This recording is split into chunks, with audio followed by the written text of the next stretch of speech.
Just to let you know, we're dealing with some IT issues, and we'll be starting at 10 past, all being well.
Okay, welcome. Good evening and welcome to this meeting of the Planning Committee, including those who are watching online.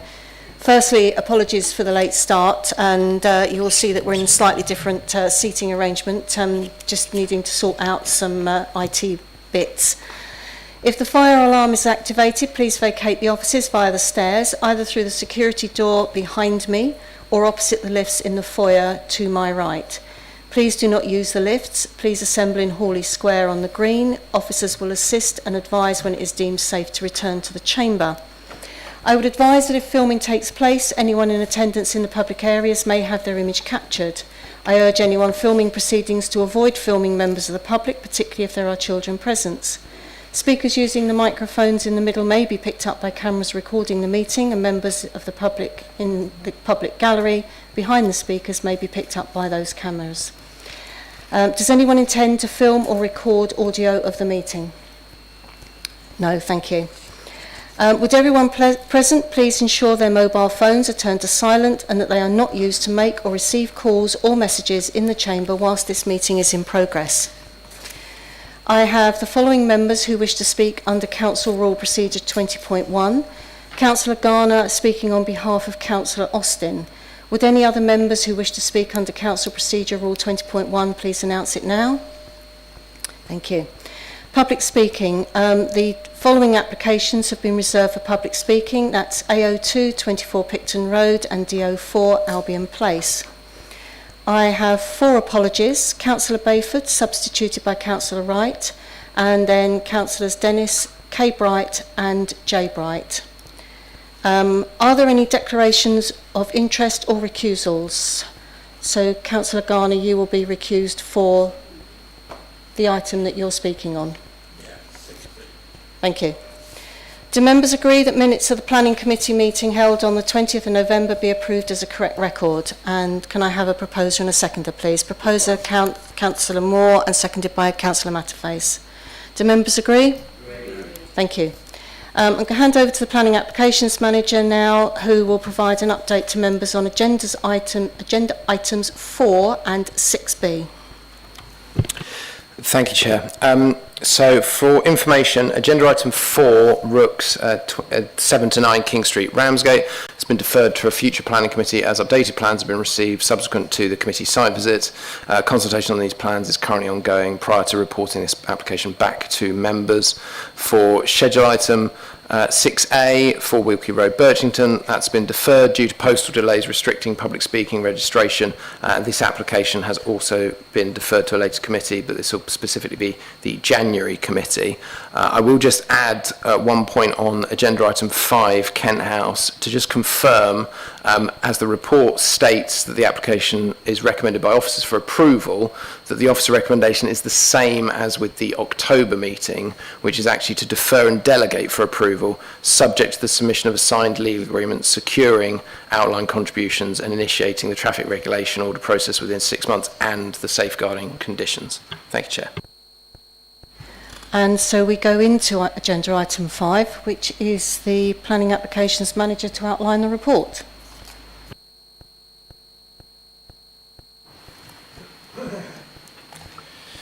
Thank you. So the application in question is to change the use of a care home to a 21-bed HMO.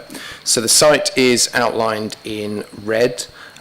So the application was deferred to officers to consider potential reasons for refusal.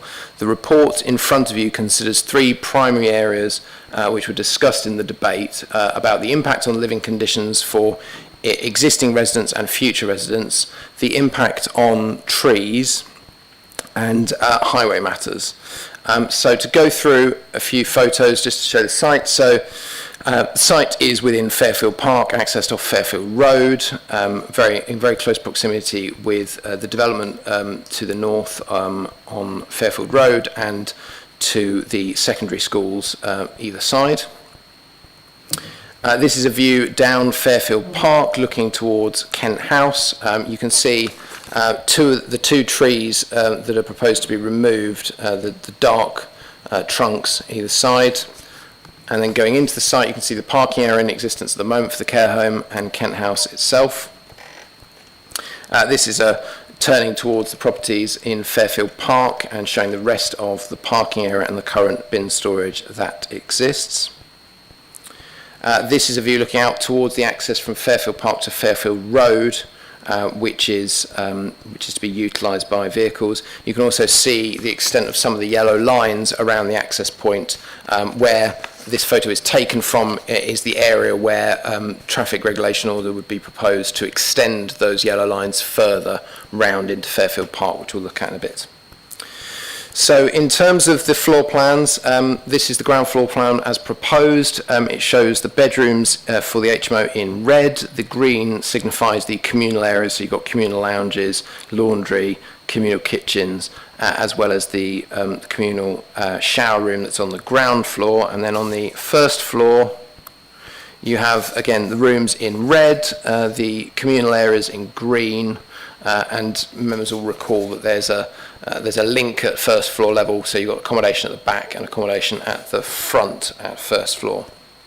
So the report discusses the issue that was raised in the debate about shared bathrooms. So 4 of the 21 bedrooms don't have ensuite facilities. The report appends the HMO amenity guidelines, which are used for licensing of HMOs, and it is considered on the basis that this would meet the amenity guidelines for the licensing process, as well as the fact that there are adequate communal facilities as well as individual facilities, that there wouldn't be sufficient grounds to suggest that the actual quality of the accommodation that's being created is unacceptable.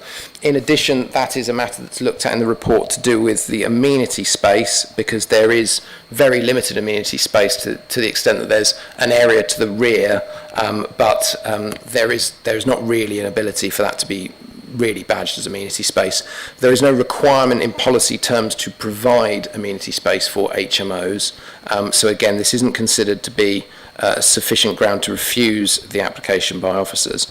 In terms of the impact on neighbours, so paragraph 2.7 of the report outlines how there has been no objection from environmental health with regards to potential for noise and disturbance, and also how other legislation could potentially deal with antisocial behaviour. However, it is recognised by virtue of the size of the HMO that there has the potential to be impact on neighbouring properties. Now, there is no immediate evidence before the council that this particular site would be more likely to negatively impact neighbouring amenity than any other sort of property. However, the report discusses how members, if they felt concerned about this particular point, they could defer to officers to request the applicant provide a management plan or request a condition for one to address how the site would actually be managed as a facility and maintained to help mitigate against potential future harm. Alternatively, if members consider that due to the number of residents, a management plan wouldn't be sufficient and to mitigate the harm, then they technically could refuse the application due to the level of activity from 22 unrelated people living in a building causing noise and disturbance to neighbouring properties. It is though recommended by officers that we don't think that that is sufficient in the sense of the separation you've got with neighbours and the existing use, which, whilst it being a care home, there was obviously a series of comings and goings that occurred from visitors, etc., throughout the day. In terms of the tree issue, that's considered at 2.8 in the report.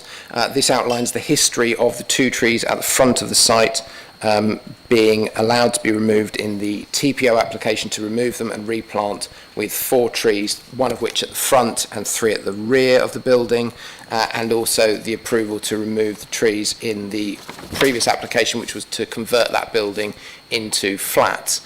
Given the history attached to that, it is considered that there isn't sufficient grounds to suggest that the previous solution or the previous mitigation is unacceptable when they're proposing to replant those trees in different locations with different types in this application. The main issue, I think fair to say, that was considered was the impact on highways. So in terms of access to the site specifically, vehicle tracking has been provided to show how a refuse truck can currently turn around, but also to access the site. So as mentioned, there is proposed for further traffic regulation orders to extend the yellow lines into this area here, I'm indicating with the mouse, to ensure that vehicles can turn around without obstruction. However, there was discussion at the previous meeting in October in relation to a couple of matters. So one is to do with crash data. Just to confirm the point that's outlined in the report, that crash data is considered within KCC's comments. They do consider it as a matter of course. Concerns have been raised about the number of incidents in and around the area. This is publicly available information that is produced, which shows the incidents for the last 5 years, with orange being slight, red being serious, and black being fatal crashes. The 2 incidents on Fairfield Road were in 2020 and 2021, involving 2 vehicles for one and 1 vehicle for another, with injuries sustained. I haven't got any more further information than that, but just to give you the context of, that's the data that has been considered by highways when looking at free flow of traffic, parking in the area, etc. Now, in terms of actual discussion about the parking survey, members will recall concerns raised about when the parking survey was carried out in June, as well as at the time of day that the parking survey was carried out. So specifically, this is discussed at 2.16, which outlines how 3 days were when the parking survey was carried out, from 3 p.m. until midnight, at half-an-hour intervals, looking at the spaces looking at the number of cars that were parked in the roads shown on the indicated plan. Now, the issues were raised by residents about the parking survey, and those matters were looked at by KCC prior to producing the previous report. The consideration in terms of parking from KCC was that the use would generate 3 additional vehicles on the network above the existing traffic generated by the care home because of employees and visitors. And it was considered that by virtue of the parking surveys that there was sufficient capacity in the surrounding roads to accommodate 3 vehicles. Now, members will have seen in the members' box there has been a submission subsequent to the production of the committee report, which raises concerns about the impact of 3 additional vehicles on Fairfield Road, specifically if that was to be if those vehicles were to be parked on this side of the road, so the eastern side of the road, as opposed to where the predominant parking occurs on the western side of the road. And again, members will be very familiar with this road and know that most vehicles do park on that side. So in terms of looking at the parking surveys that were carried out, that indicated that there were 38 spaces available by virtue of where there was unrestricted parking. Now, KCC Highways have suggested that some of those roads would not actually have as many vehicular parking spaces accessible. In looking at whether or not there is sufficient parking in the area to accommodate 3 vehicles, it's noted that when looking at Fairfield Road in particular from the parking survey, and that's the image to the south of the image that we've just looked at, so Fairfield Road obviously continues down, it indicates that there are 38 spaces there.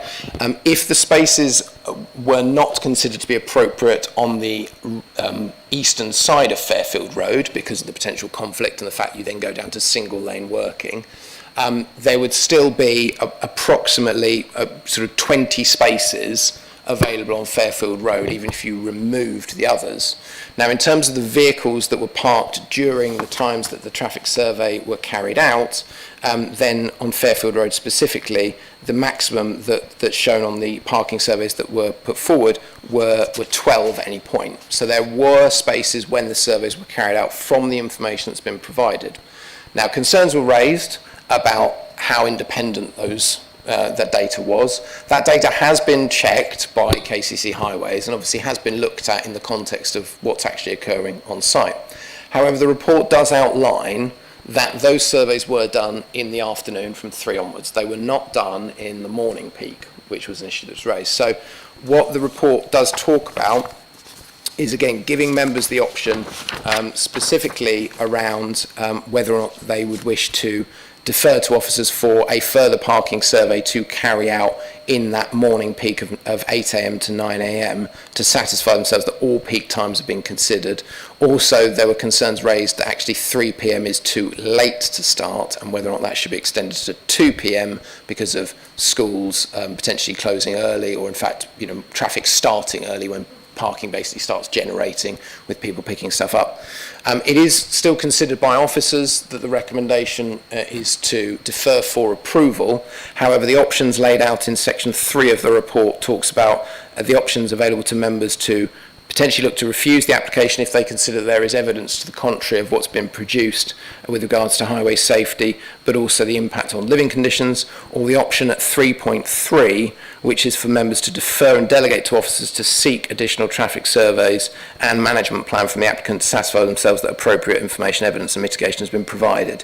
In that instance, the application would have to be reported back to members for determination.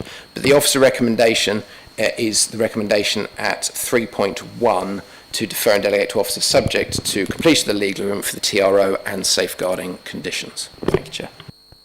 Thank you. I move that the officer's recommendation is adopted. Would the Vice Chair please second? Seconded, sorry. Thank you. And so far I have Councillor Garner. Thank you. Thank you. Yeah, thanks, Ian, for that report. There's a few things I wanted to say. Firstly, I recognise that those of us that were here at the last, at the meeting that this was discussed, and there are a few here that weren't here, and a few of us that were here aren't here now. So there is a slightly different mix, and the ones that aren't here are the members who are extremely familiar with that area and did raise the same concerns that a number of others of us raised. And I think you're right in you say the main concern that we had, those of us who, the majority of us didn't vote to approve this application, and the major concern that most of us had was highways related, but there were concerns related to living conditions and the trees.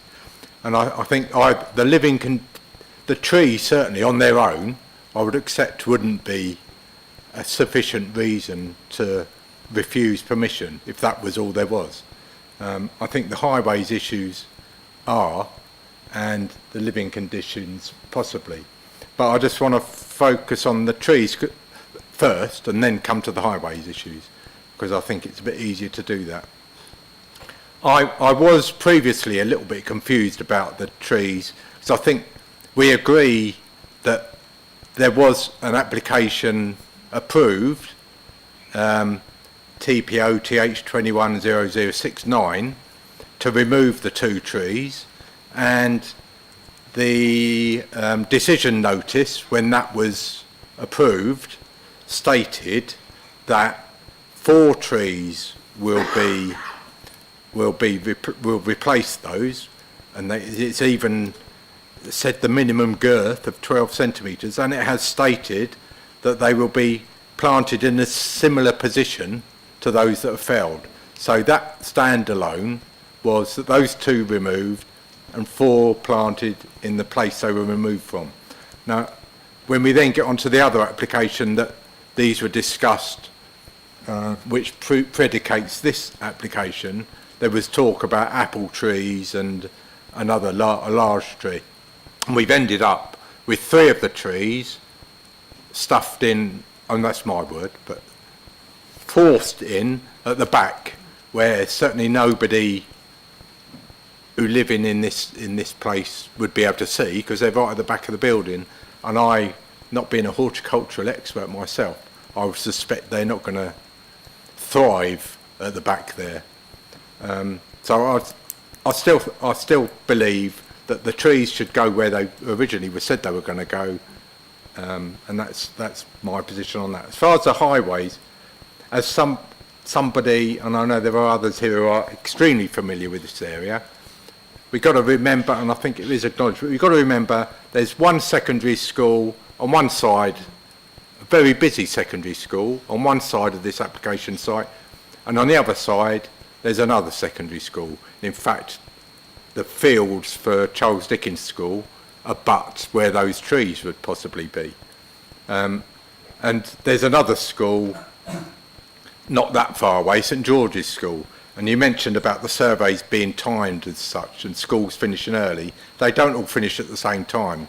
Each school has a staggered start and each school has a staggered finish, mainly because there are so many people driving around there, dropping off and picking up, and if they all opened and closed at the same time, it would be even more bedlam than what there currently is at the moment. And I think we all, or majority of us, sorry, felt that the highway surveys were inadequate. And I think it's fair to say that looking now at the highway survey that has been done by local resident or a local resident with simulated parking, I think it's helped to show that we were correct, that there is, with 22, possibly 22 people, individuals, professional individuals, with a possible 22 cars that they own, because I assume you're not able to tell people who are moving in there, you can move in it, but you mustn't have a car. And with possible being visited by a number of people in cars, just a few of them parked out there at any time of the day, but especially when the schools are coming in or out, it is going to cause chaos. And I think has been shown, and I really don't think that it is a suitable solution that's being proposed. This application, I don't believe, should be approved, and in fact, I'm minded that we should not approve it, but that we should refuse it on the grounds of the highway issues and on the grounds of the trees. And I'll listen to other people if anyone else wants to say about the living conditions, because I mean we did have some concerns about those, but they're the two main reasons I personally would vote to refuse permission on this application. Thank you. Thank you. Councillor Moore. Yes, thank you, Chair. And thank you, Councillor Garner, for saying all my points for me. I'd just like to reiterate the 3 points I wasn't happy with when we talked about this last time. As a modern day HMO, I'm still questioning the numbers in there, and I know there's no documentation or anything that says we can't have that number there, but it does concern me that you have shared bathrooms in the 21st century, and I think that's just greed on the applicant, and I appreciate that something will be put here, regardless whether it was the first application that we were happy with or something that is in less density than we're going to get now. I'm totally in agreement with the highway issue, and I wanted to ask a question. The KCC data, is that a live document, Ian? Because you said the last 5 years, and then you mentioned that there was a fatality 2021. Well, there was a fatality this year, and therefore the information is not up to date, possibly. So this is from it's as in updating. I wouldn't be able to confirm whether or not it's up to date to this point today. It indicates it's to 2024, but I can't tell you when in 2024 if there was any incident this year. Yeah, so there was a fatality in July, and that was very sad. And there have been numerous near misses as well this year because of the chaotic number of vehicles in that area. And I totally agree with what you said in the latter part about doing more road studies and traffic management studies. And I think Councillor Garner's quite right. The 3 schools have staggered times purely because they know they gridlock the place. And it should be not just that area, but we should look at the whole area with those schools for practicality to see how it impacts, because those extra 21 vehicles, 21 plus vehicles, because you could have people visiting, could impact severely. And the students at the Dane Court, there are students there that are driving now, and they don't necessarily park in the confines of the school grounds, they park in the street scene. So there is added traffic there as well. So I still feel the same as Councillor Garner. I'm not happy with this, and I would be in mind to refuse, because I'm not happy with the fact that we had a previous application where the trees were going to be removed and then new ones put in the same place. Then all of a sudden they're stuck around the back, and that's just, I think it's just a means to an end to get rid of the trees, which I'm concerned about as well. So I agree with Councillor Garner in everything he said, plus those little bits that I've added. Thank you. Thank you. Councillor Alban. Thank you, Chair. I totally agree with Councillor Garner's view in relation to the parking. I have to say that my son-in-law and stepdaughter lived down there a couple of years ago, and visiting there, we quite often parking on the pavement, to be quite honest. And I was there quite often.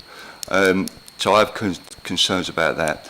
But just talk about the trees. It's totally unacceptable to have those trees in the back, and the fruit trees. It's totally unacceptable. I just think they're not there for any purpose other than to. It's a place that they can just put them. There's no visual amenity to have them there. So that for me is wrong. But my main concern actually is in relation to the management of the HMO, and I think if this was granted consent, then this has to be properly managed, because I know my previous experience of dealing with HMOs, where there are large amounts of people in, and if they're not run properly and they're not managed properly, all manners of things go on, and that will definitely affect the residents. So at the moment, unless anyone can come up with a very good reason why we should approve that, I'm with my two colleagues, Councillor Moore and Councillor Garner. Thank you, Chair. Councillor Matterface.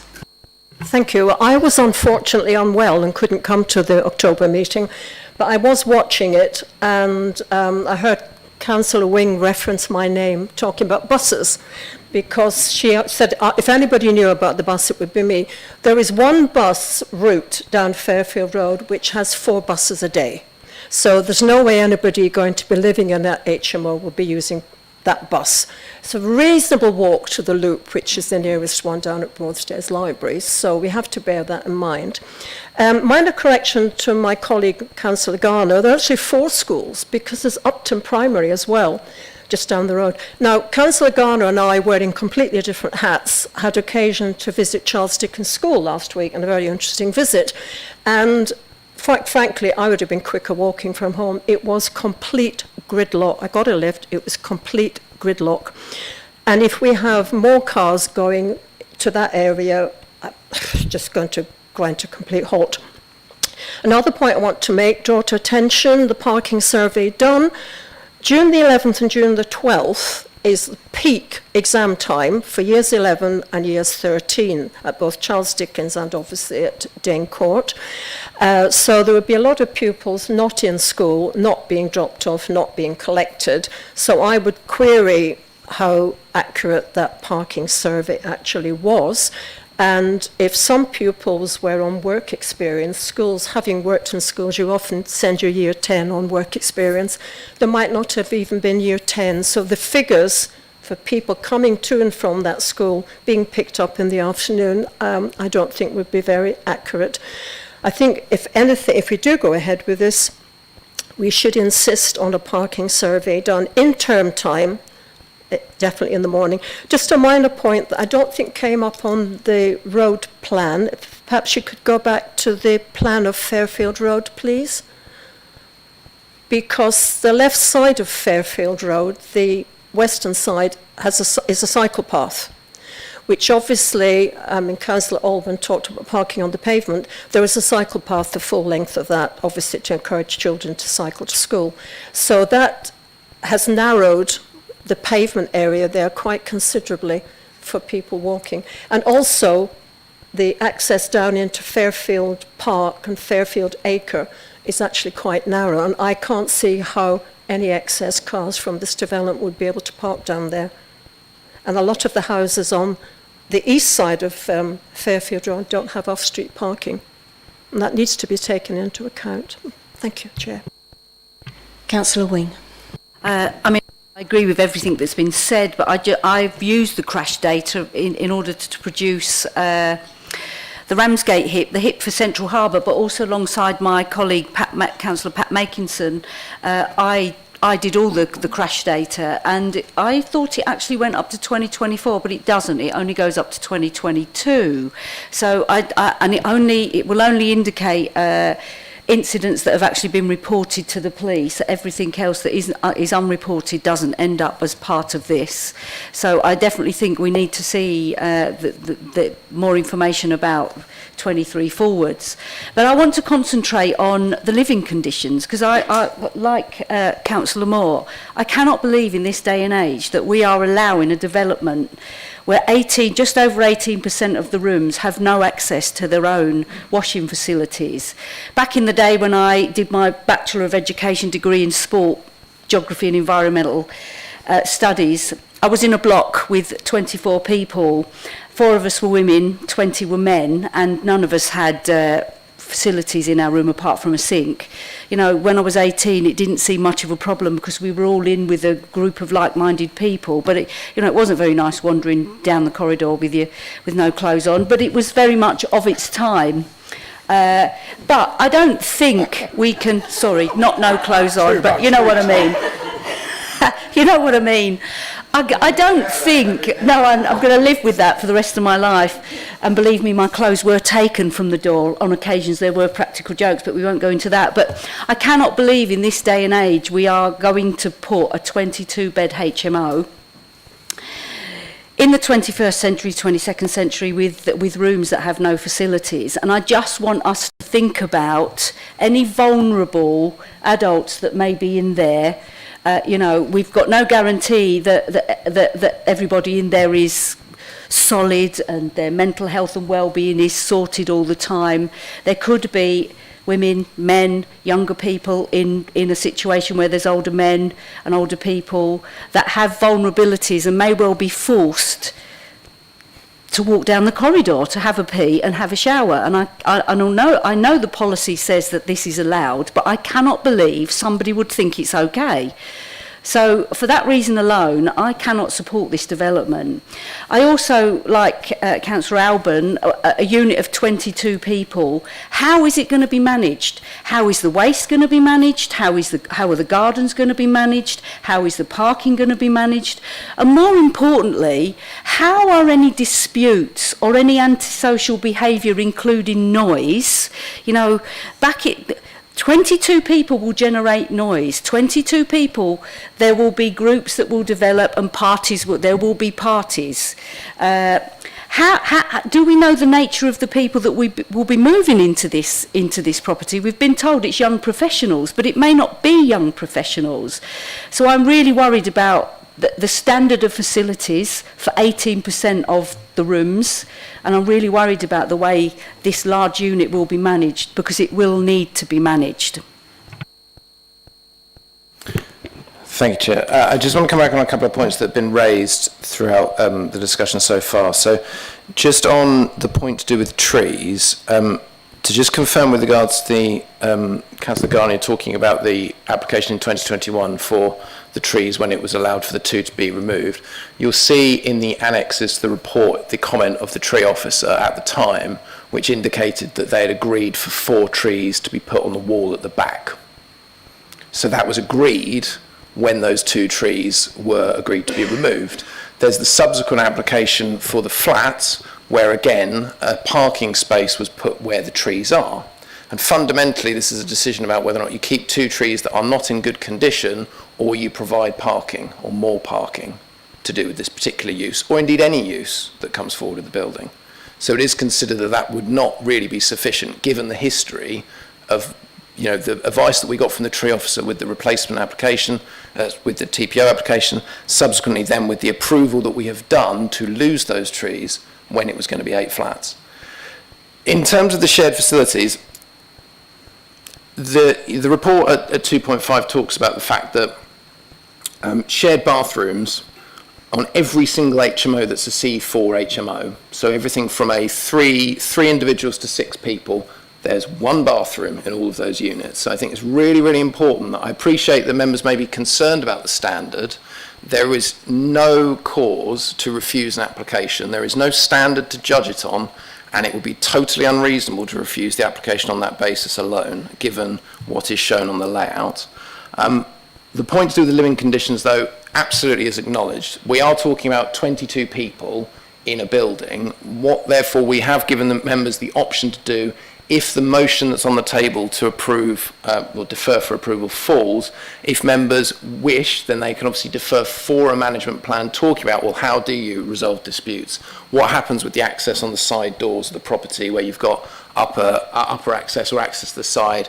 How can you manage comings and goings in terms of when those doors will be closed? You know, we have looked at this issue before with Luton Avenue. We have had many appeal decisions on that site in Broadstairs. So we have got precedent about this sort of thing and what an inspector will think about it. Alternatively, obviously, it does outline in the report that there is, if members do think that actually a management plan is not going to solve this, this is too many people and there will be too much disturbance, then obviously it does talk about, you know, that is a potential reason for refusal. However, obviously, we're advising that, you know, in the first instance, we think it is an approval. However, if members don't agree, then there are other options, not just refusing, that are available to members. Councillor Keane. Thank you. Well, I mean, I was going to agree with my fellow councillors about the quality of the accommodation, but obviously Ian has just outlined the position on that. I am surprised that there isn't anything that we could consider under planning reasons for refusal around the quality of accommodation we're providing. But if that's the case, then that's just how it is. But I personally do think that we shouldn't be building in this day and age places without their own facilities, and it does seem that this has been manoeuvred in this plan simply to create more profit. Right, you know, there doesn't seem any need that there would be for shared facilities. I do think at the very least we should look at the parking survey again, and I do think if we can't do anything else, we certainly need a management plan for the building. Thank you. Councillor Matterface. Wants to come back on the living conditions, because if these are young professional people, some of them may still be studying and will need a bit of quiet. Some of them may be doing shift work if they're from the hospital. It's going to be impossible if you've got 20 people with televisions, their own hi-fi, you know, their own music system and everything. So I think some sort of management scheme would be absolutely essential, but it would have to be very stringent. You know, by the way, when it comes to facilities, if you're at university now, you might even get your own ensuite, as my grandson has, ensuite shower room, toilet, the lot, you know. But it is going to be very difficult, and my particular concern, I've already said, is the highways one, and also all the other schools in the area. It's just going to be complete gridlock. Thank you. Councillor Makinson. Thank you. I'm a bit worried about how we demonise these HMOs, that they're going to be dens of iniquity and parties all the time, whatever. On the other hand, we complain that we haven't got enough nurses or medical staff or teachers, the sort of people that would have to live in a place like this, because you can't afford a flat, even if you can find one. They're too expensive for a young person.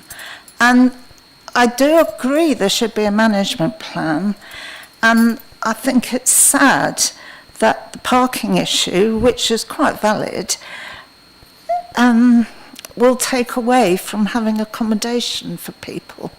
That's all I wanted to say. Thanks. Thank you. I'm just going to make my own comment because I don't have anyone else speaking. There is one thing that does concern me that hasn't come up, and that's the only reason I mention it, and that is the impact on the neighbours in that space. And I know that this isn't a high-level consideration for a planning decision, but the impact of neighbours on such a large number of pieces of accommodation being added into what is a relatively small space. And I'll now hand back over to Planning Applications Manager if there's anything.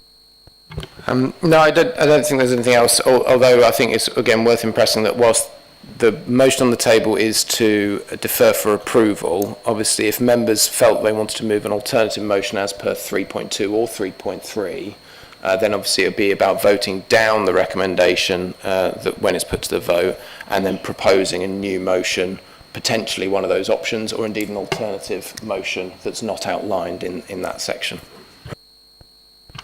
Okay, as I have no other speakers in that case, we will now put the motion for the officer's recommendation for approval, to defer and delegate for approval to officers for the vote. Those in favour? And those against? That's lost, thank you.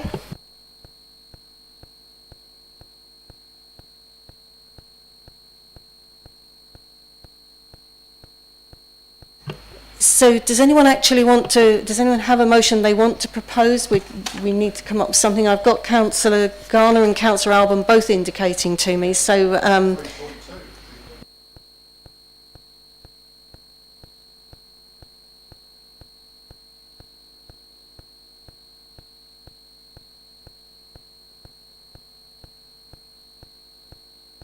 So Councillor Garner has proposed the option 3.2.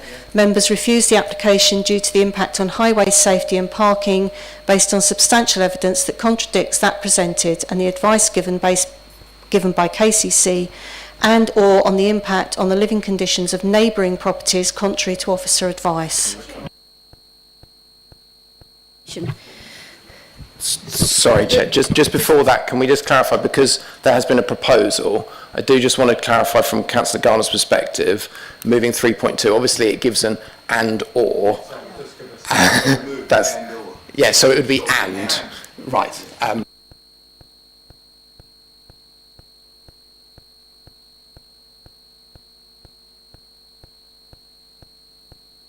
So is there a seconder for 3.2? Councillor Alban. So, Councillor Wing. Can I just clarify, because it seems to me there were three main issues really. One was traffic parking, the other one was living conditions, and the third thing was management plan.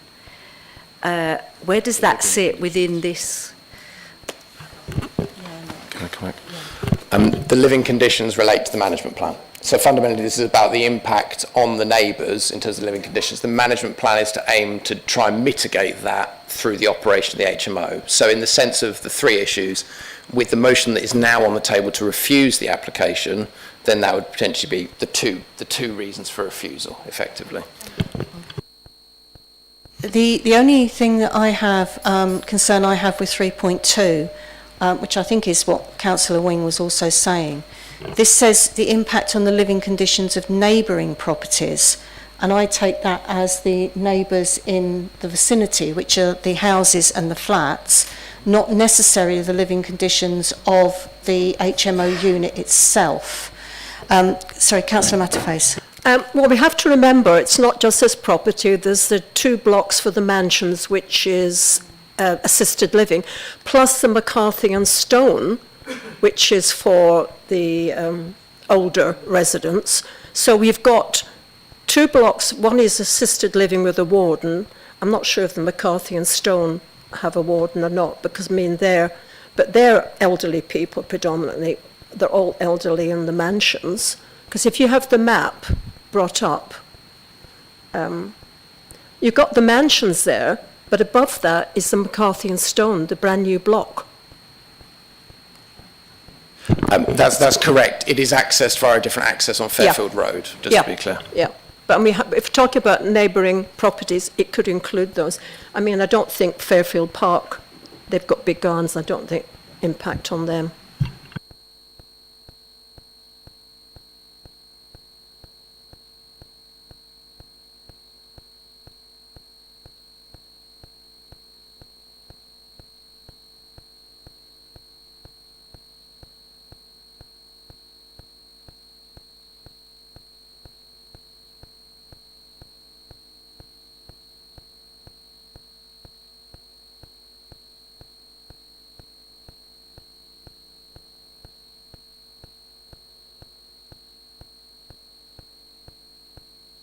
I've got Councillor Moore, as indicated, he wants to speak first. I'll come back to you in a moment, Councillor Wing.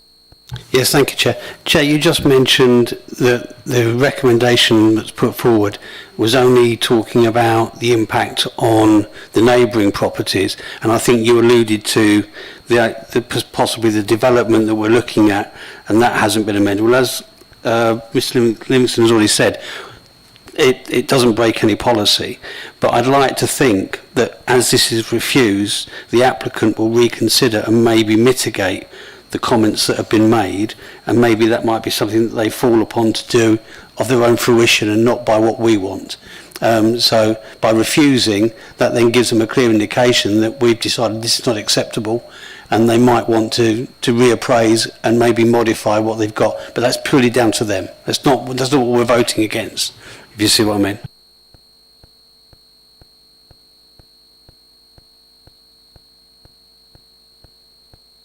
Right, Councillor Wing next, please.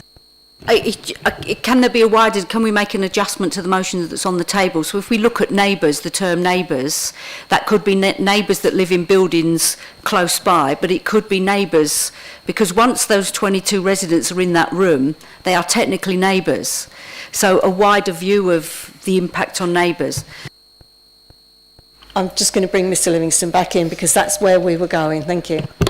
So in terms of the motion that's currently on the table that's been proposed, obviously it's only what's outlined at the moment at 3.2. I would suggest for clarity that the motion that's on the table is voted on.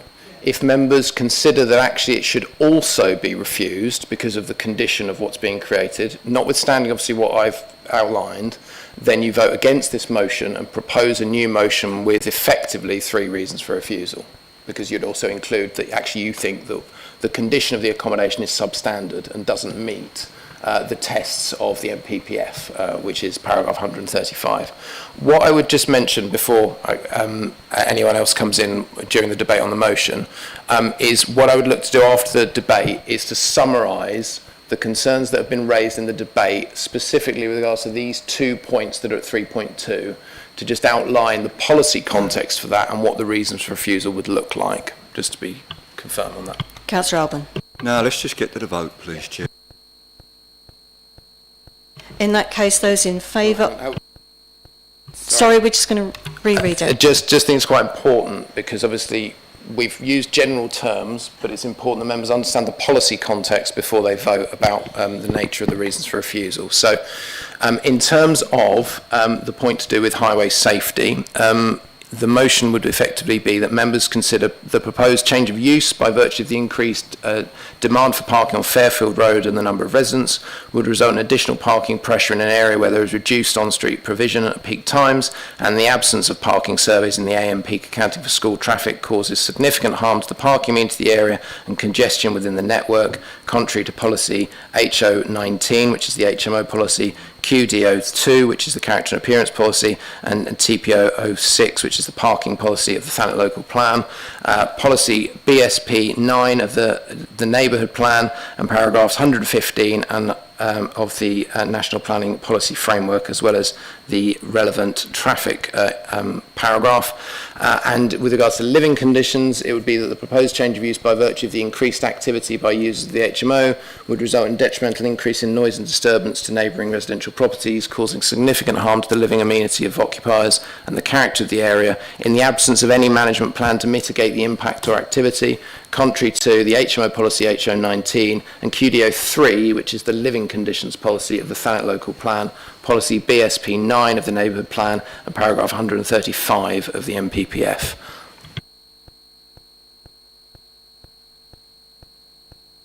Okay, would all those in favour of 3.2 as it stands, please vote in favour.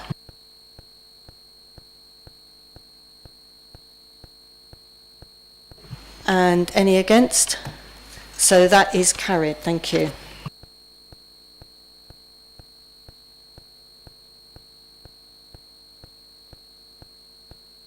Right, so the next item on my list of things to read is a reminder for the next items is that any site visits will take place for committee members on the morning of Friday the 3rd of January 2025. We now move on to public speaking, and the first item for public speaking is item AO2, 24 Picton Road. I have, speaking against the application, Ms Hollins. You have 3 minutes.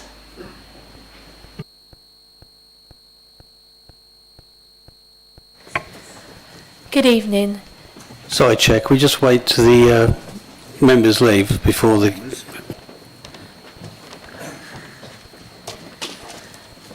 We'll start your timer in a minute.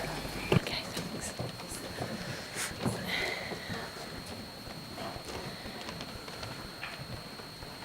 Okay. Good evening. As next door neighbours, we're very concerned about the level of overlooking into our property in this proposal. From the new stairs, anyone over 5 feet 7 inches tall can view through every window and deep into every room on our ground floor at the rear of our house. We gauge the height standing off the top of the stairway from the size of the 9 breeze blocks and joints on the side elevation.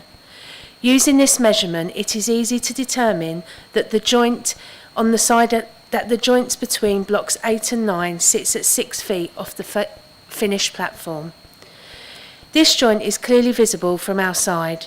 We've used this as a rule to show in our photos how a 6-foot person's view would be into each of our windows by superimposing a figure at the height of 6 feet. As you can see, the figure has a clear view deep inside our home through all 3 windows on the ground floor, with face-on viewing angles at a distance of less than 5 metres. These photos were taken through the windows from the inside of our ground floor at the rear, where we would expect to have the greatest degree of privacy. Without view blocking measures, this means unacceptable living conditions for our family. Previously, the view was blocked by a conservatory with obscured glass. This obscured glass was purposely placed to prevent overlooking. As a 2011 planning ruling had already deemed a platform and enclosed porch at that height unacceptable precisely because of overlooking. The porch was left standing due to illness, with an agreement a replacement view blocking structure would be built as soon as they could. This was delayed due to a bereavement and then later money difficulties. This agreement was finally honoured by their son with the conservatory. These images clearly show this proposal breaches the local plan policy QD03.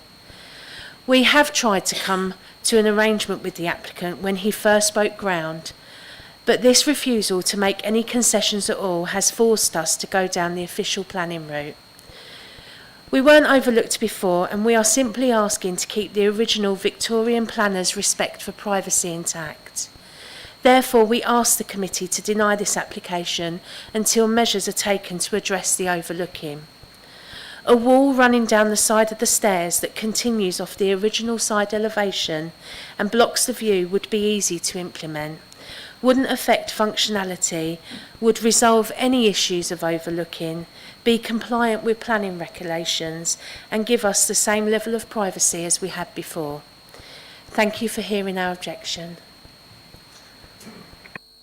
Thank you. Councillor Garner, speaking under Rule 20.1, speaking on behalf of Councillor Austin, I just remind you that once you've spoken, you will need to leave the room. Yeah, thank you. Oh, and you have 3 minutes as well. Thank you. Good evening. As was just stated, I'm reading out this statement on behalf of Councillor Austin, who's tied up at another meeting this evening.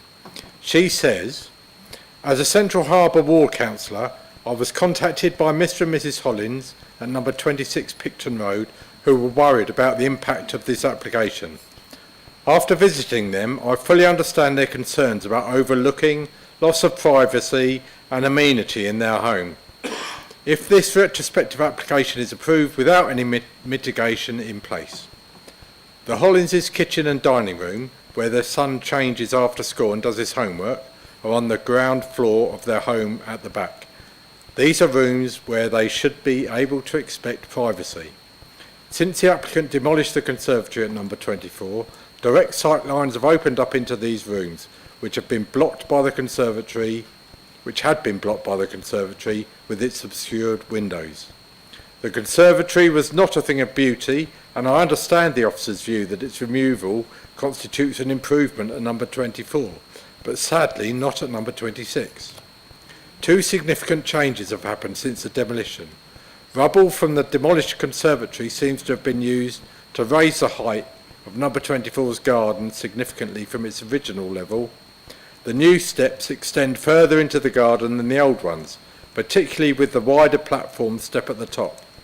These two changes make the angle of sight into the Hollins' downstairs rooms from the platform step and stairway much wider than before. For someone of my height, that's Councillor Austin, this makes little difference, but for anyone 5'7" or over, there will be a direct view into these rooms. There was no overlooking here before this construction, and I've seen little evidence of it elsewhere in this street. When the committee considered Councillor Wing's application in Addington Street, a street with multiple overlooking, her application was refused because of a tangential view into the corner of a window above the height of her property. I believe the committee needs to be consistent in these matters. Mr. and Mrs. Hollins are not unreasonable. They are not asking their neighbour to demolish his new steps, but simply to erect a wall or permanent screen to block the view from them into their home. If you do approve this application, I urge you to require this mitigation in order to preserve the Hollins family's privacy. Thank you. Thank you, Councillor Garner. Right, I shall leave. Yeah, can you just turn your microphone off, and we'll see you for the next one.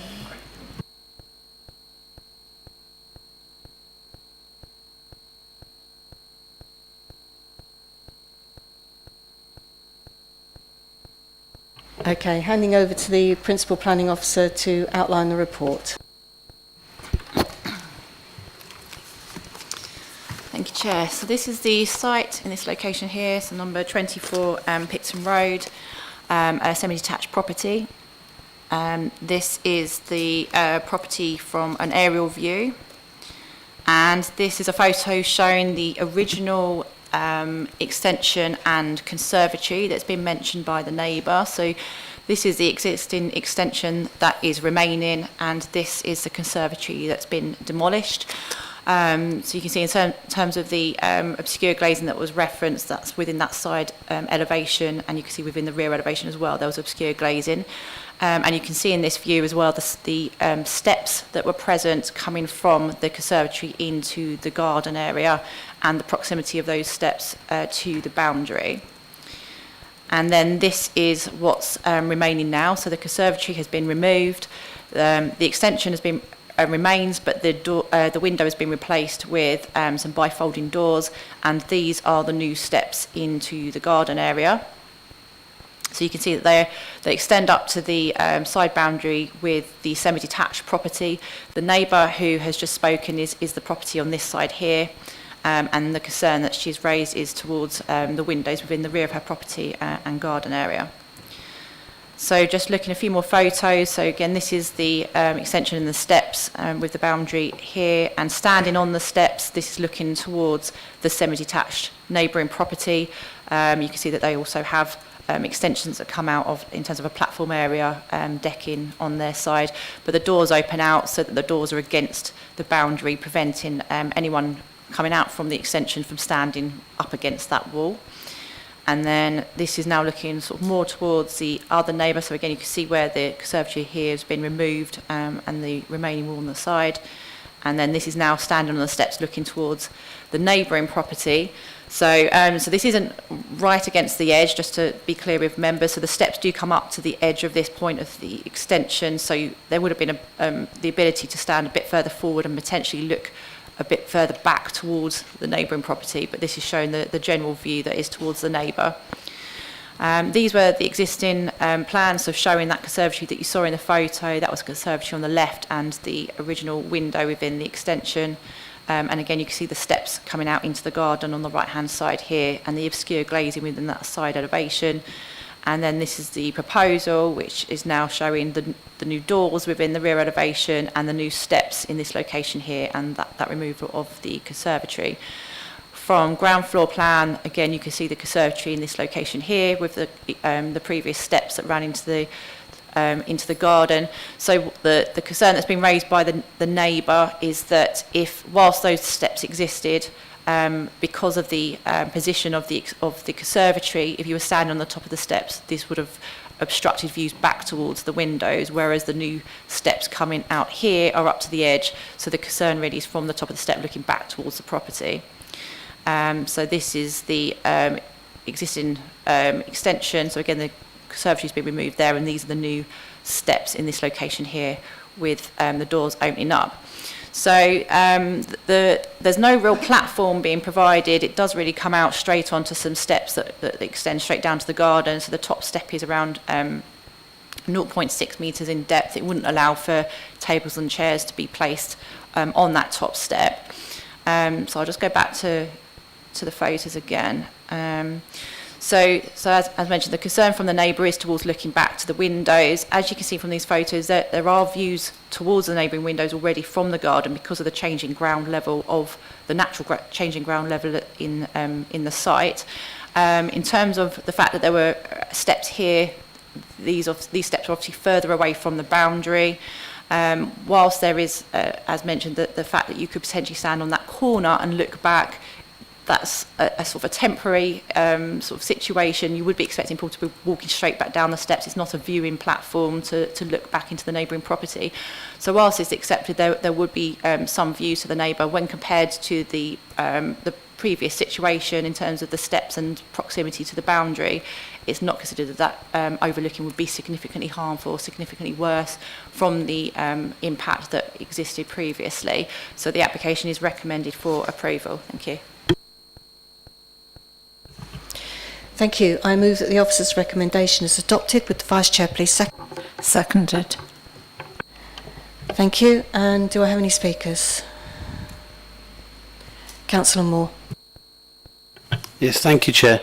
Obviously, listening to the neighbours' concerns, I was expecting to see a large platform that they could easily look back, but from the photographs we've got there, it would appear that you'd have to stand on the top step and literally peer around, and even then I can see curtains in the neighbours' properties, and I can't see into those windows from this back of the garden that picture shows.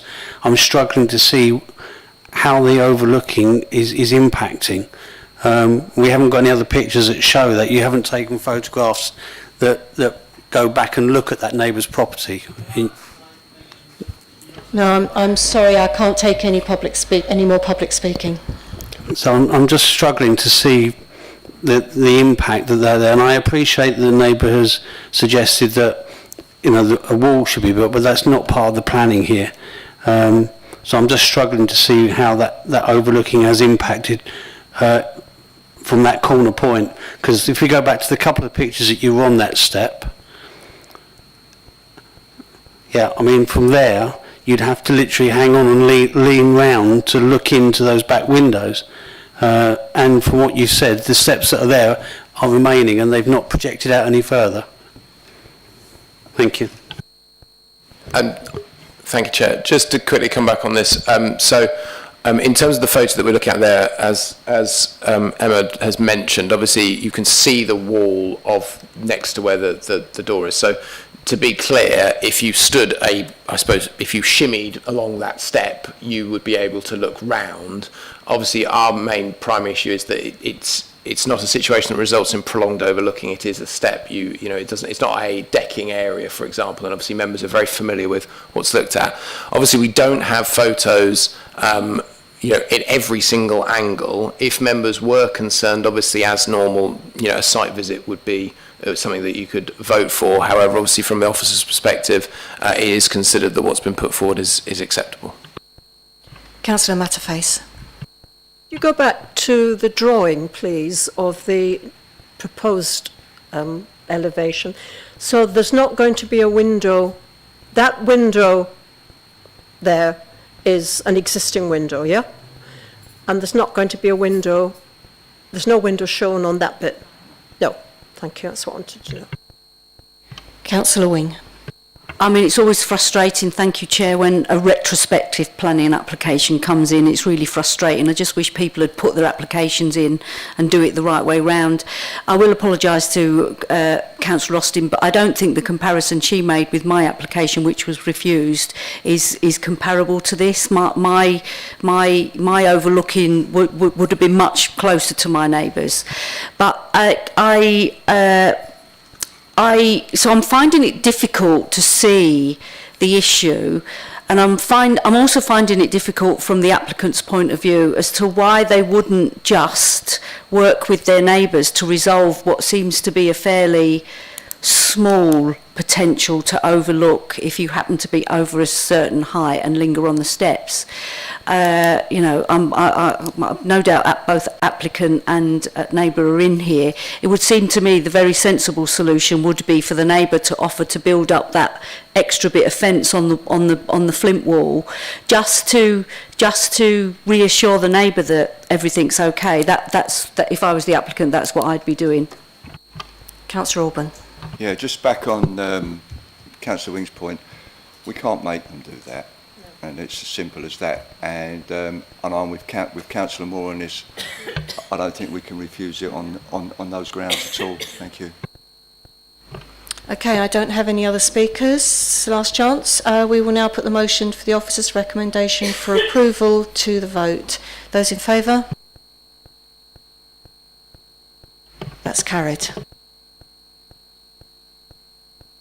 Oh, my apologies, one abstention. We're just going to go and retrieve Councillor Garner.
Okay, welcome back. Agenda item 60, DO4, the car park at 20 to 22 Albion Place, Ramsgate. Public speaking, first in favour of the application, Mr Turnier. You have 3 minutes. Hi everyone, my name is Mark Turnier. I'm a qualified architect and the founder of ArtVelop, an award-winning architecture and development company specialising in restoring and converting characterful heritage buildings into new homes. I've been personally investing in Thanet for over 10 years, and I have a strong commitment to bringing vacant, underutilised properties back into use. To date, I have converted many buildings locally, including factories, workshops, banks, nurseries, some of which have been featured in national and local newspapers and on Channel 4. My aim is to bring make positive contributions to the local community and to help to support local housing targets through creative development. I have also invested in local future community initiatives, including the Tall Ship seed funding for 2026-2027 to promote cultural and economic growth in the area. We purchased the sites at Albion Place at the end of 2023 and began work on phase 1 in February 24, with completion expected by February 2025. Phase 1 involved converting over 18,000 square feet of vacant office space, which was formerly used by the council, into 24 modern homes, providing a mixture of 1, 2 and 3 bed properties. Today, we are here to discuss phase 2, an application to infill the former office car park and rebuild the residential infill buildings that once stood there.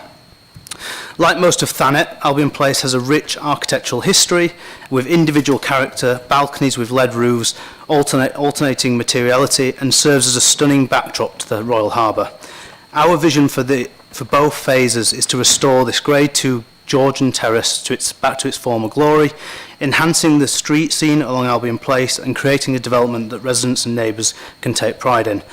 Externally, our application follows the same design and building lines as the previously approved planning for this site, but with significant internal improvements. The earlier scheme proposed 9 oversized units, which were approximately 100 to 160 square metre flats, and it also included a large basement in between 2 Grade 2 listed buildings. With these proposals, these units would have been overpriced, unaffordable homes, most likely second homes, which would have been sold on the open market, and the basement works proposed significant structural risks and high costs between the 2 listed buildings, which made the scheme unviable to build. Our revised proposal addresses these concerns, providing more affordable homes to rent while maintaining sensitivity to the heritage of the site. We have responded to concerns on parking and waste removal by maximising as much space at the rear for parking space and waste collection along Cottage Road, so this will avoid potential impacts on residents and around Albion Place. Earlier this month, I was asked to present the scheme as a public consultation hosted by the Ramsgate Design and Heritage Forum.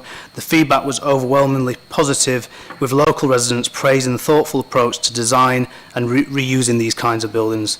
I hope this project sets an example for other developers on how to restore vacant buildings in a way that respects heritage whilst meeting modern needs. Thanks. Thank you. Speaking against the application, Mr Fitzpatrick, you have 3 minutes. Thank you. As a resident, we oppose the development at 22 Albion Place, as this is going to cause unnecessary traffic onto the Cottage Road area of the Ramsgate Place. Looking at the plan, there only appears to be 5 parking spaces allocated for the new development. I've been made aware recently that there's a development at Sea Road in Westgate where highways have insisted that there's 1 parking space allocated per flat in their area. So we would assume that that would be the same for Ramsgate. The access to Wellington Parade from Cottage Road is a really narrow access, so this additional traffic on this area will put unnecessary strain and potential risk onto that area. The line of sight coming from Cottage Road onto Wellington Crescent is really poor, so furthermore this could be a difficult junction with this additional traffic when entering or exiting Cottage Road. This additional traffic with the parking spaces, I was saying, will mean that the additional area around the Cottage Road, Camden Road and Hibernian Street, which is already quite a congested area for residents, the additional parking would be put onto that road to cause additional strain in that area. As I was saying, the additional traffic in Cottage Road is a narrow road. The main concern I have is safety. There's no footpath down that road. It's a single carriageway, and there's a section between where we live on one Cottage Road to the main road, Wellington Parade, which is about 30 metres with no parking spaces. If you meet other cars coming down the area, the only opportunity you have is reverse blind back onto Wellington Parade, which is a really difficult manoeuvre, which I have experienced a few times. What we really need in the area, rather than saying a wonderful development for the people on Albion Place, we want to have better facilities for the residents of the Eastcliff area. We need better parking, and this development will put more strain on the rear road for the parking, for the refuse removal and the local residents. Thank you. The Principal Planning Officer will now outline the report. Thank you, Chair. As has been mentioned, the site is definitely in Ramsgate and not Broadstairs, as the previous slide showed. So this is the application site outlined in red. The land outlined in blue has been has been mentioned is phase 1 that's been talked about by the agent. So this is the application site, an aerial view of it. It sits here. Oh, sorry. And it is within the Ramsgate Conservation Area, and the adjoining terrace, apart from the office building that was outlined in blue, are all Grade 2 listed. It is considered that there was bomb damage to Albion Place in World War II, and that the buildings, the areas where the buildings stood at that time, are now both used as hard surface and are used as car parks. So this is just a closer look at the application site in this location here, and the office building next door that's been referred to. So you can see it's laid out as a car park and is used in that manner. So these are some photographs of the site. So this is looking at Albion Place, and you can see the works that are going on is the development that's already got consent on the adjoining site for the office conversion. So this is looking back at the listed properties. As you can see, there are no windows in that property facing onto the car park on that side. And you can see behind, in this area, the properties in Cottage Place. Again, this is another view of the site where you can see the rear of the properties fronting Cottage Place. And this is now in Cottage Place, so you can see, sorry, Cottage Road, sorry, apologies. So you can see the rear of the site there and the edge of the listed building that we viewed from Albion Place. And just another view, you can see the office building that's being converted on the left, and the end of the listed terrace on the right-hand side, and that's the gap that would be infilled by this proposal. So this is an existing 3D image of the site. So the office buildings is on the right here, and the listed Grade 2 listed terrace on the left. So that's the existing side elevation. We've seen photographs of the listed terrace property. And this is the existing side elevation of the office building. You will note there are windows in that side, but they are secondary windows and are being removed as part of the scheme for the office conversion and blocked up.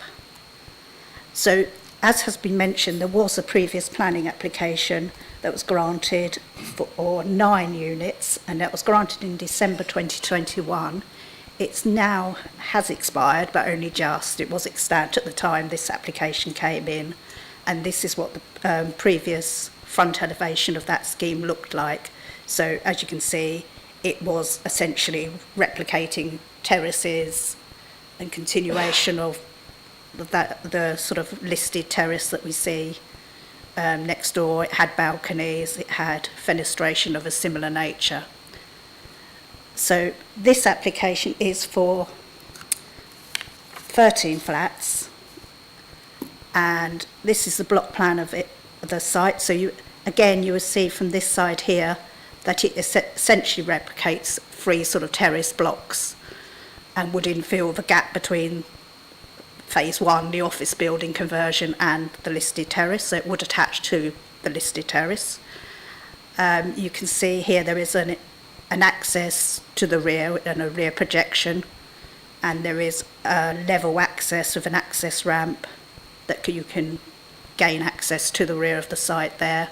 You can see cycle parking and refuse storage, and there are also 5 parking spaces to the rear here. And as has been mentioned, Cottage Road is a narrow road, and there is no pavement in the area of this development, as we've seen from the photographs. And visibility from the proposed parking spaces are not considered ideal, but they were in a similar location in the previous application that was approved in 2021. And essentially, due to it's not considered there will be a significant amount of additional movements. The site is in a sustainable location, edge of centre location, so it is considered the level of parking proposed is acceptable. And due to the narrow width of the road and the lack of the pavement, it is considered that vehicle movements in Cottage Road are going to be at low speed. So it is considered the resulting impact on highway safety are acceptable, and there would not be a cumulative impact on the road highway network to make this development unacceptable. So looking at the actual elevations of the scheme, it's, as you can see, it's this location here. So it is looking to replicate the features that are found on the listed terrace. So you have balconies, you have traditional style windows. There were originally dormers proposed to the top floor here, but they have been removed from the scheme as they were found to be a rather bulky addition and been replaced by roof lights. It is considered that it does replicate but not mimic the features found on the listed terrace, so it would have its own identity and be seen as a later addition but have strong links back to the listed terrace, and the Conservation Officer has found the design to be acceptable and raises no objection to it. So this is a rear elevation. As you can see, it is a much more functional rear elevation as you would expect, and you find a long cottage road. So you can see here in this central area is the rear projection that we saw. It is considered to be a rear elevation that would be expected to be viewed from the smaller roads with the grander frontage facing onto Albion Place, and again that is considered to be acceptable. So this is just the proposed roof form, so it would, as I say, it reads as 3 sort of little individual terraces with the rear projection. Just having a quick look at the floor plans. So on the ground floor we have 2 flats. We have 3 flats on the floors above, so on the first and second floor, and then third floor, sorry. And then the 4th floor, we have 2 flats located there. So essentially, we are considering that the application is acceptable and it would not have an adverse impact on living conditions for neighbours, and it would provide a good standard of accommodation for future occupiers.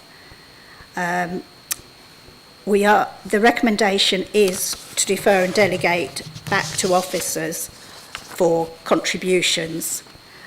Just to provide an update on that, there is obviously the requirement for the normal SAM contributions that would be required to fulfil the obligations of habitat regulations. And there are a number of KCC contributions that are set out in the report that the applicant proposes to provide, and also a contribution for the NHS. The applicant has, although, indicated they are not able to provide affordable housing, as it would make the application not viable. A viability assessment has been submitted, and it has been independently reviewed by the council's appointed consultants. And whilst the consultants did raise some issues with some of the values in that assessment, they did come to the same conclusion with their variations on those figures, that the scheme, if it was to provide the affordable housing, would be unviable. So on that basis, we are considering it that we would have 13 new units put into the district's housing supply. They would be of a good quality, and in this instance we would accept that there is justification from the viability review provided that the affordable housing contribution would make the development unacceptable. So the officer recommendation is for defer and delegate to officers to secure the contributions, and the SAM contribution, the KCC contributions and the NHS contributions. Thank you, Chair. Thank you. I move that the officer's recommendation is adopted. Would the Vice Chair please second? Seconded. Thank you. Do I have any speakers? Councillor Alban. Yeah, thank you, Chair. As a ward councillor, pleased to see that this old bomb site, although tarmacs effectively, is to have a development on it that suits the rest of Albion Place on that elevation. There is there's a principle for development with the other application being approved for something similar. I do take the residents' view about Cottage Road. I used to work in that building opposite, in the first phase, and used to drive vans up and down, so I know exactly what it's like. And obviously as a ward council we know exactly what it's like because we're up there on a regular basis. But we've got to take the whole thing, you know, people crying out that we don't give developments on brownfield sites. Well, this is effectively what it is. It's a brownfield site, and this is what we should be looking at and we should be developing, and I fully support this application. Thank you, Chair. Councillor Moore. Yes, thank you, Chair. Councillor Albans has already mentioned most of the points I was going to mention. It's pleasing to see the rehabilitation of the old council offices. It's nice to see that investment is going into a rundown town like Ramsgate, and I say that in a jocular way. I think what is proposed is very similar to what was originally proposed.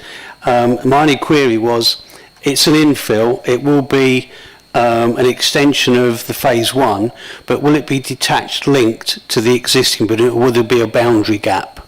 Thank you. It would be linked on both sides, so to the listed terrace and to phase 1. So it's like detached link then? The old office building, yes. Yeah, and I think what's there I'm in favour of, so I think it's very good. And I appreciate the residents' concerns about Cottage Road, because I've been down that road many a time in a fire engine, so I know how narrow it is, but it is what it is, unfortunately. Thank you, Chair. I've got Councillor Makinson next, please. Thank you. Is there a section through? I'd quite like to see how the balcony works and the little roof over the balcony, and presumably there's a parapet below the roof. I'm afraid I don't have a section. You don't have a section. I'd quite like to see, because if there's no basement, I'm not sure what those railings would do. But the other thing is the top 2 floors' windows seem to be 9 panes, and then the first floor have no panes. I mean, I bow to the architect, who obviously has researched this, and then the ground floor is just a sash without any glazing bars on it at all. Oh, there's a section. Sorry, Chair. I've just to show members, so we haven't got this in the presentation, but just to show the section of what's going on in terms of the design. So you can see the Albion Place side is on the left-hand side of the image. So you can see it's a slight parapet, as you say. Now this is the submission when it had the dormer windows. The dormer windows at the front have been removed. I've gone. That's why this is the old section. But just to show the arrangement of how the roof obviously connects in with the parapet. So it's obviously it's pretty standard given what's in the area, and we do consider that roof form would work in that situation. And the drain pipe presumably will be cast iron and will be coming down the front. Okay, I'd be interested to hear about the windows, but apart from that, I'll obviously support it.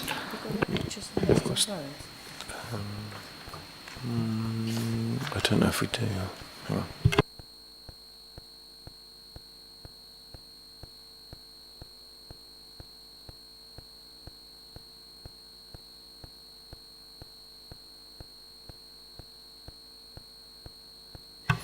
Sorry, Councillor, can you just reiterate or repeat the question on the windows? Sorry. Yeah, the top 2 floors, ignoring the roof, have got 9 panes, so they're not equal size, which is slightly curious. The first floor doesn't seem to have any glazing bars, and the ground floor just has a sash window without any glazing bars. Having lived in a house like this myself, I'm sort of aware of what should be done.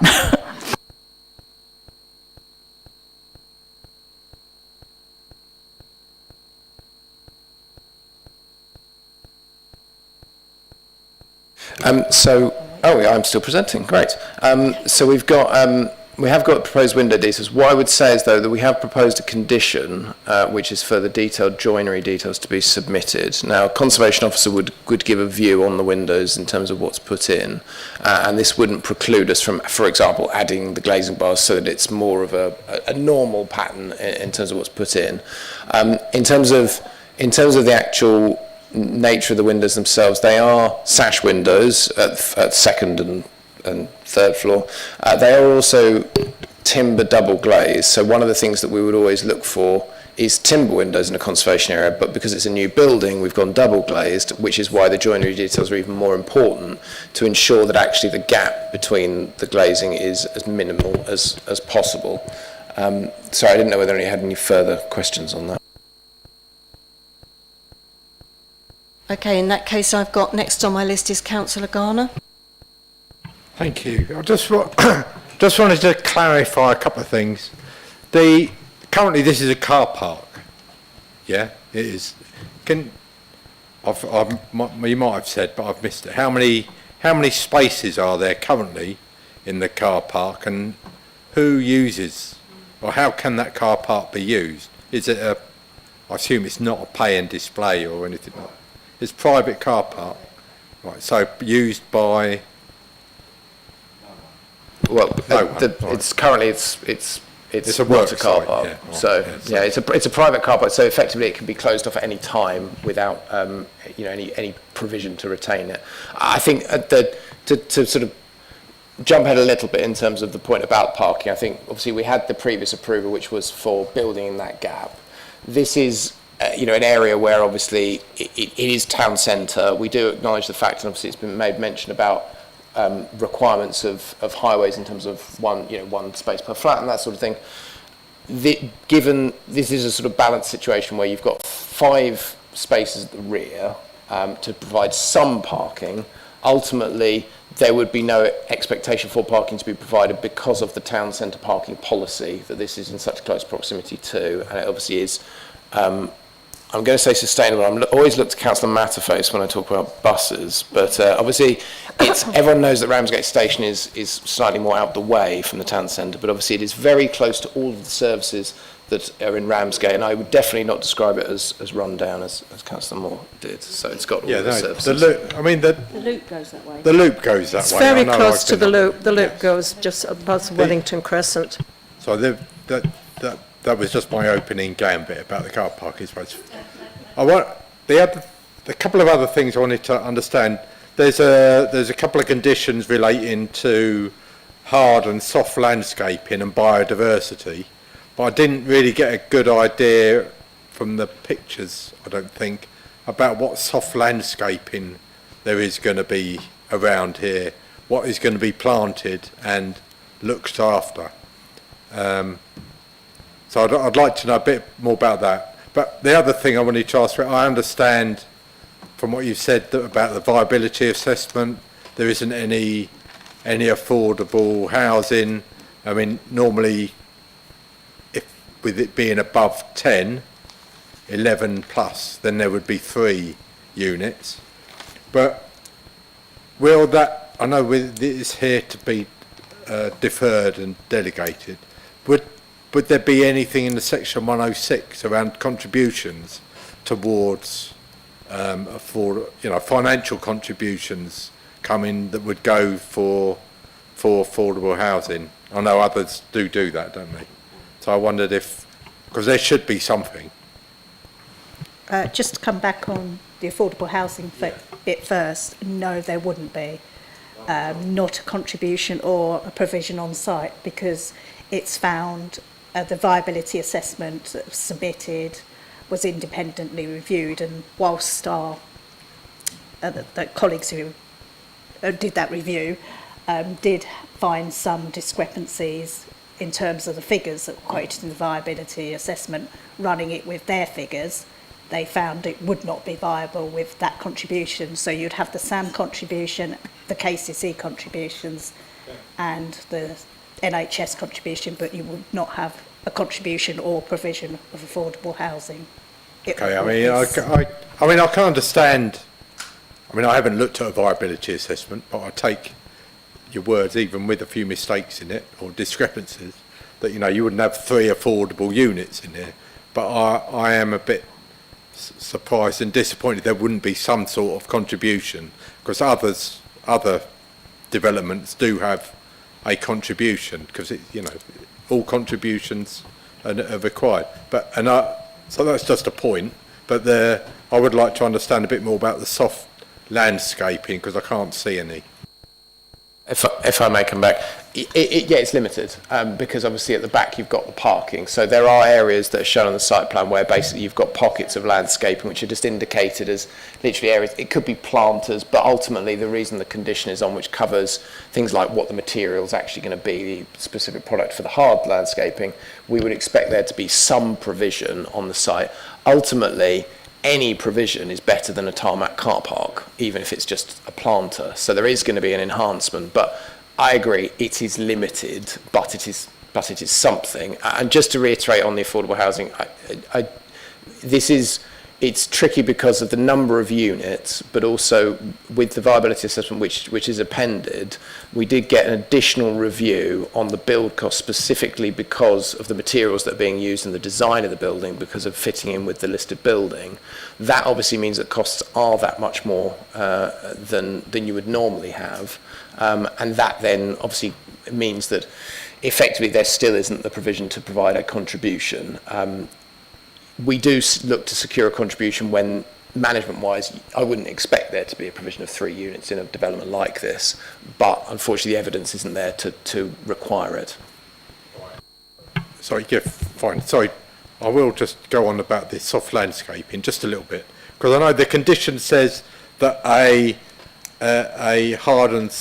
full details of hard and soft landscape works will be submitted before work starts.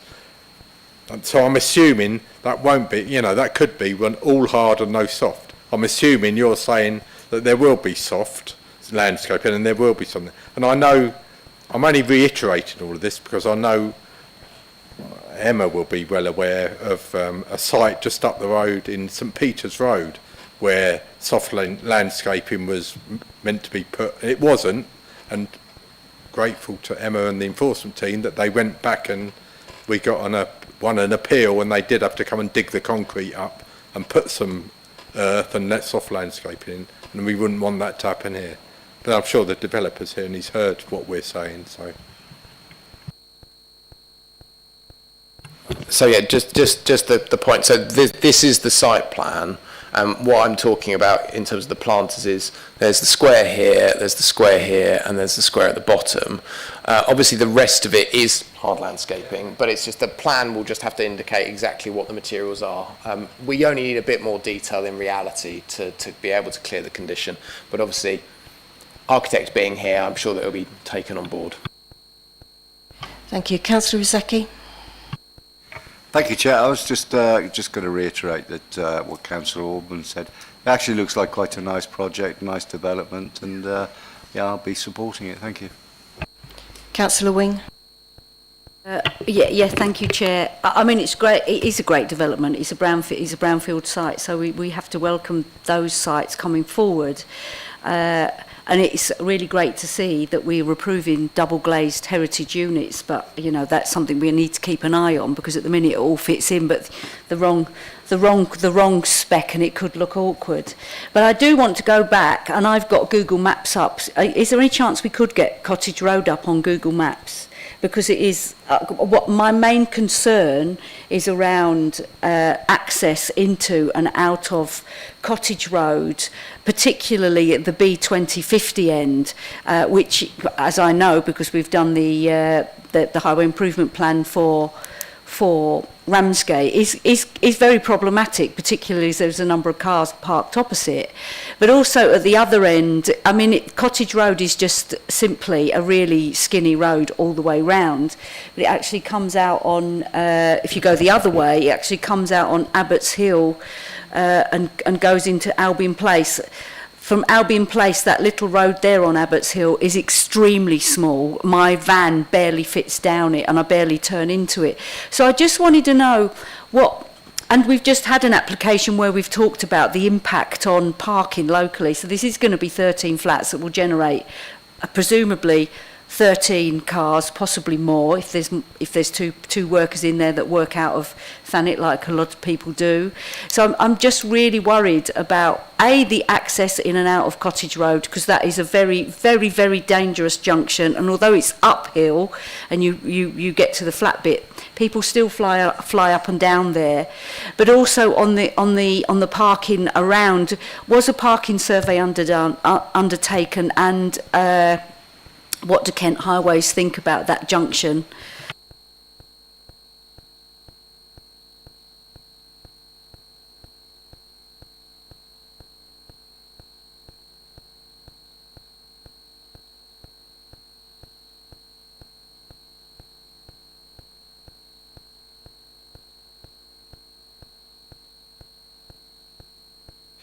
Thank you, Chair. So in terms of, there hasn't been a parking survey done, first of all. In terms of, again, that comes down to the fact that it's because it's a town centre, there's no requirement for parking to be provided within the unit. Now, obviously, the 5 spaces that are proposed, will create a level of activity on Cottage Road. There are obviously properties at the moment on Cottage Road which have parking, and obviously the question is whether or not there's a significant increase in movements with a situation where you have limited visibility coming off onto, it's Wellington Crescent, isn't it? As well as then onto Abbots Hill. In terms of the speed of movements, it's a very slow speed road. I'm sure people may, push the limit to some extent, but ultimately with a road that is as tight as that, you're talking about low speed movements when you're actually accessing the site. Highways haven't raised a concern to suggest that there is something that is so severe highway safety wise in terms of those junctions that the 5 vehicles would be increased. There is, as I'm reliably informed, a sort of a passing point on Cottage Road. The one thing I would say is that we do have a previous approval. It's not extant, but obviously that proposed 5 spaces at the rear as well. Obviously, that similarly didn't have an objection from Highways about a level of activity being created. So whilst one could argue that any exacerbation of the sort of highway safety concern about visibility is worsening on the network, it's not, in our view, going to be so severe that you're making a junction that's okay, bad. It's already bad, and I don't think that five movements, fortunately, would actually be severe harm to the network. Ultimately, we are judging this on, you've got, issues of speed limits, etc. at the moment with regards to cars that are coming out there. It's not a case that we would expect there to be 13 cars. You simply, obviously, there aren't enough spaces there to get it. Now, whilst you may get some cars that will drive along there and find that those spaces are full and then move out, again, whilst there is a potential for an increase, it's simply not something that we would consider would warrant refusal of the application, I suppose, in our view. Could you just zoom in on that so that we've got this end, the B2054? So what I'll have to do is I'll have to come out of the presentation, okay, just to come out of that. If Chair, are you okay with that? As if by magic. So this is again November 2022. So car park. I'll spin it around, so you can see that there's the parking that's there. You can see the parking that's there. And then going down out the junction here, so you've got the parking there, so you've got the road obviously, which is Wellington Crescent there. Then obviously on one side you've obviously got a higher than 1 metre wall. Again, we're in an elevated position because of where the camera is. In terms of then if someone's turning right and they're looking left, it's and then you've got obviously the movements there. So it's an existing junction. It's got existing movements. We've obviously seen, if we go up Cottage Road, you can see a number of dwellings further on, and obviously this is obviously sort of round the corner, and then you've got the access out there. So it's part of the road network. You want to see Abbots Hill one as well? I don't think you can get out of that site by going towards Broadstairs. You've got to come back down. Yeah, so again, it's effectively a single car can come out, but again, these are narrow streets in a town centre, and again, in terms of weighing up the harm against the benefits, obviously the benefits here are providing the number of units and providing some car parking.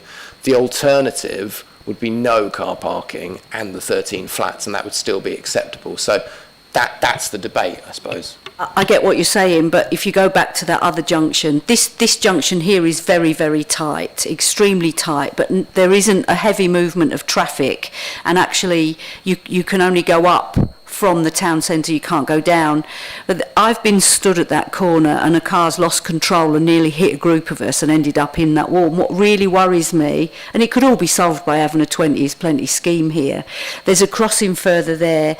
You're fairly unsighted coming out of that junction actually, because you can't see.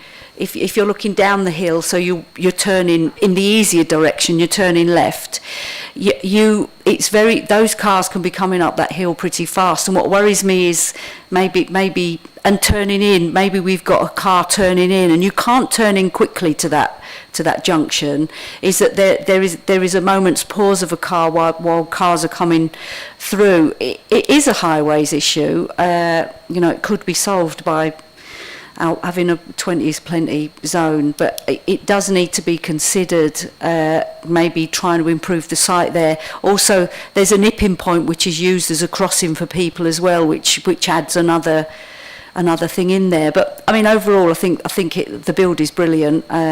It's good to see a brown site being developed. I'm really disappointed about the social housing again. It'd be interesting to know what the profits are going to be estimated on this development.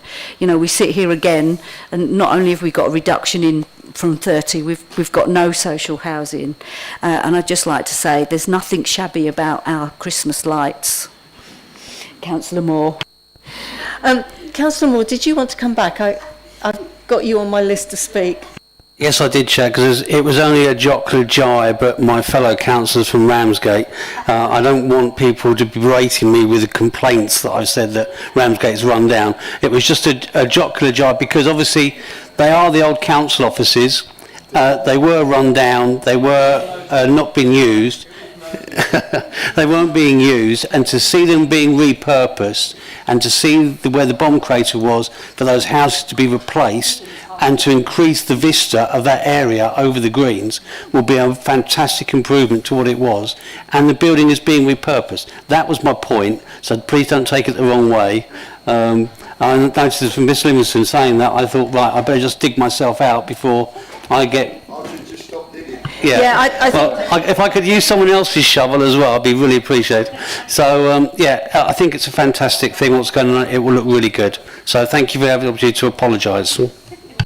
Thank you, Councillor Moore. At that point, I'm now going to put the motion for the officer's recommendation to defer and delegate for approval to the vote. Would those in favour please indicate? Thank you very much.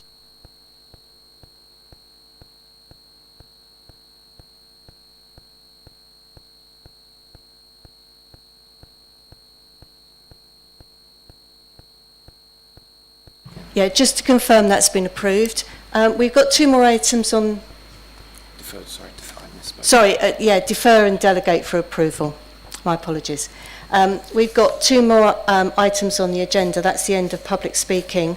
But I am going to take a very short break. So if anyone wants to leave the room, you may now do so for the next 5 minutes.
You ready? Ready. Okay, we are all back. So that concludes the public speaking for this meeting. Oh. Yeah, Councillor Rizeki is gone. Is Councillor Rizeki coming back? No. Okay, Councillor Rizeki has left. But everyone else who is coming back is back. In that case, anyway, I'm now going to call upon the clerk to read out the remaining planning applications. If a member wishes to reserve an application, will they please call out as the clerk reads? AO3 25 Brecon Square. Thank you. Can I have a proposer to move that the applications that have not been reserved be determined in accordance with the officer's recommendations? Councillor Keane, Councillor Alban. Thank you. Do all members agree? Thank you. For the benefit of the public, I will call upon the clerk to read out the applications that have been determined.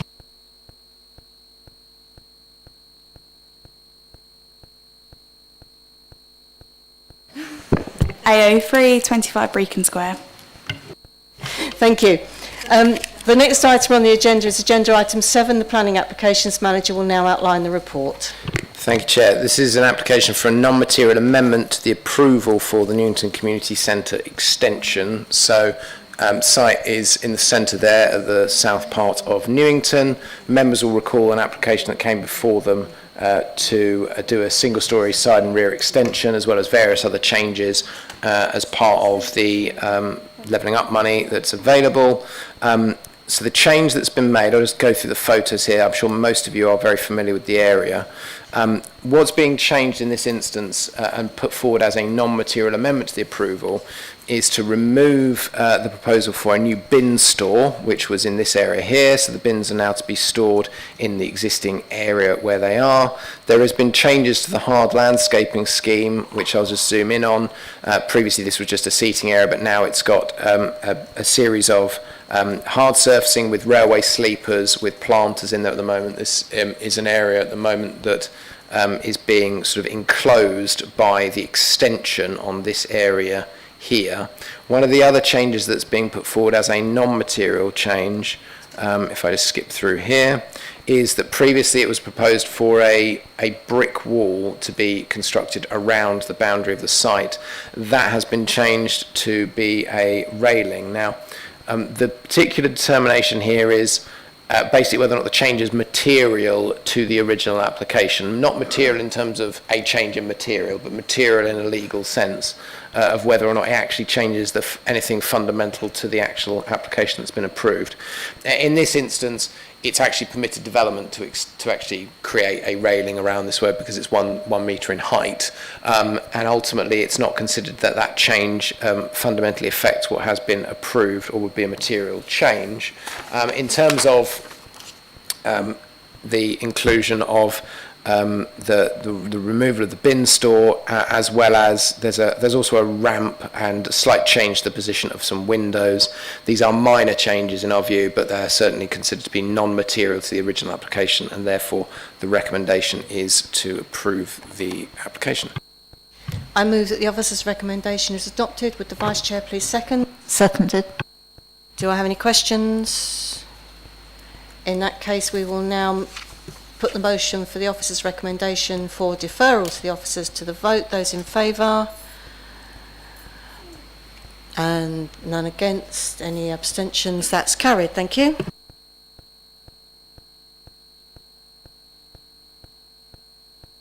Which concludes the business for this meeting. Thank you for your attendance. Good night, and have a good Christmas and New Year break. Thank you. Good night.